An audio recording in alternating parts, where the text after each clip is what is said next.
A past TNA rivalry resurfaces in NXT. Is a perfect 10 better than the greatest man that ever lived? Are the Hype Bros out of hype? And has No Way Jose found a way to San Jose? Get ready, guys and gals, because it's time for WGS-TV Reviews NXT for the 4th time. Hey, YouTube, are you ready for your hot tag? Because if you are, it's definitely time to work. Hey, New Orleans, this is the franchise Shane Douglas telling you want to load down the best in professional wrestling. You got to look right here at WGS-TV. Ooh, yeah!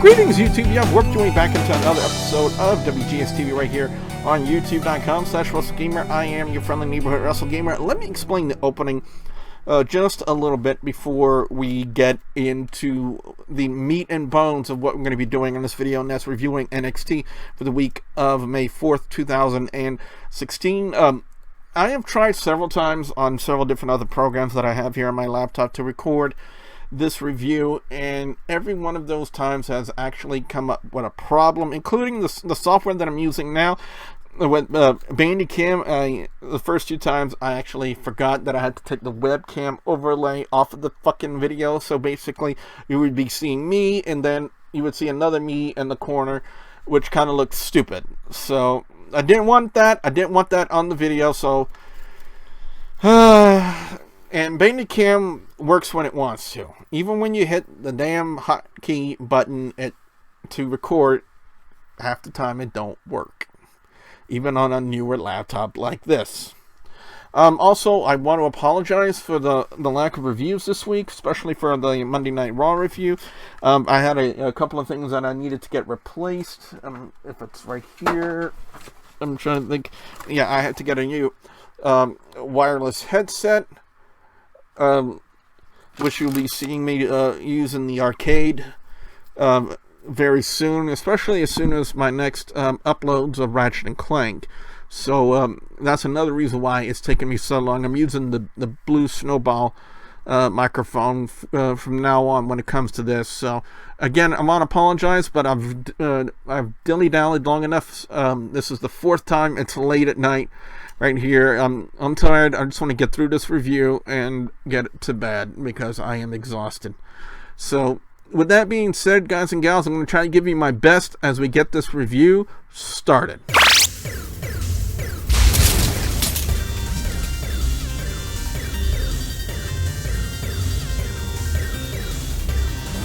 Now, the new NXT champion Samoa Joe would open up NXT this week primarily to boast about his title win in typical heel fashion, yet you wouldn't know it from the crowd reaction in Full Sail University.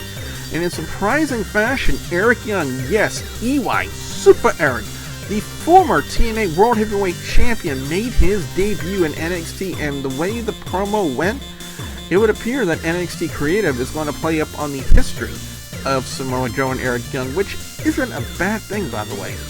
EY would tell Joe in his promo that he collects titles, to which Joe, in typical heel fashion, would reply that EY didn't belong in his ring and next time he would kick his ass. Which basically, to sum it up, the opening segment of NXT this week, this was a setup for the main event. Tony Blanchard's daughter, Tessa Blanchard, would take on and get squashed by Nia Jax in the opening match this week, with barely any play-up at all on the confrontation between Asuka and Nia Jax in the previous week. I'm still looking forward to what they do with them when they eventually collide further down the road. Now, when it comes to Tessa Blanchard being a second-generation wrestler, I really want to see her succeed in WWE because I personally believe she has the potential and the lineage, as it were, to make it. The Perfect 10 Ty Dillinger would take on the greatest man that ever lived in AW Austin Aries, and there's one thing I would like to say about Dillinger, and that is his Perfect 10 gimmick suits him very well, and it's incredibly over with the NXT crowd. However, AW, who deemed himself a Perfect 20 after the match, would pick up the win with the 450 splash on Dillinger. But in essence, to sum up this one, it was still a good match. I said it on last week's NXT review, just based on the attack on the Hype Bros by the Revival, that the following week a match would happen, and guess what? They had a match. Now, how are the Hype Bros over with the NXT crowd is kind of a mystery to me, honestly, but for what it was a decent match that saw the Revival hit the Shatter Machine on Mojo Rawley to pick up the win. No Way Jose would make his Full Sail University debut against a jobber named Noah something. They never really said his name much in that match. Basically, he was talent enhancement for Jose. And I really don't know what to make of the dancing, partying, baseball gimmick of Jose. But I think it's better to reserve judgment of Jose's character until it's built upon in the later weeks, because we really don't know much about his gimmick after only 2 appearances on NXT programming. Eric Young and Samoa Joe, as I said earlier, would collide in this week's main event and prove that they still had good in-ring chemistry like they had in TNA. And honestly, I want to see the storyline continue in the following weeks, but it's more than likely with Finn Balor returning to NXT programming next week that the rematch of Joe and Balor will be played upon instead of that. Now, if they keep the title on Joe, will we see Balor make his jump to the main roster? I honestly don't know. A lot of people, including yours truly, were expecting to see Bayley make her jump to the main roster since she lost the NXT Women's Championship to Asuka at NXT TakeOver Dallas, but that didn't happen. So when will Balor make his main roster jump in of itself remains a mystery. But the rematch should be the apex of the rivalry and should be considered the conclusion of the storyline between them, but that's just my opinion. Overall score on NXT this week gets a 3 out of 5, with the main event getting best match of the night with the terrible chemistry on commentary, with Tom Phillips and Corey Graves getting worst segment of the night. Now, in my previous recordings of this review, I went on a tangent about how that WWE put Tom Phillips on commentary and got rid of Rich Brennan. And I did voice my opinions about that, about how terrible of a decision it is, but I'm not going to do that here because basically I don't have the energy to do it. But what I will do is I'll ask you guys out there, should WWE bring back Rich Brennan?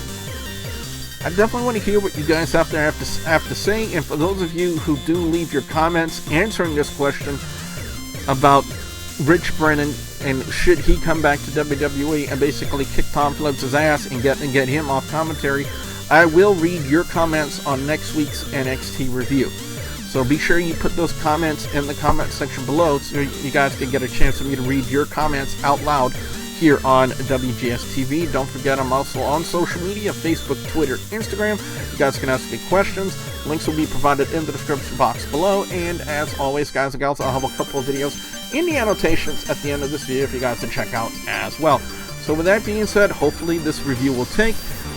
I am your friendly neighborhood wrestling gamer, and I will see you at the next Warp Zone. Bye, guys! Alright. Come on.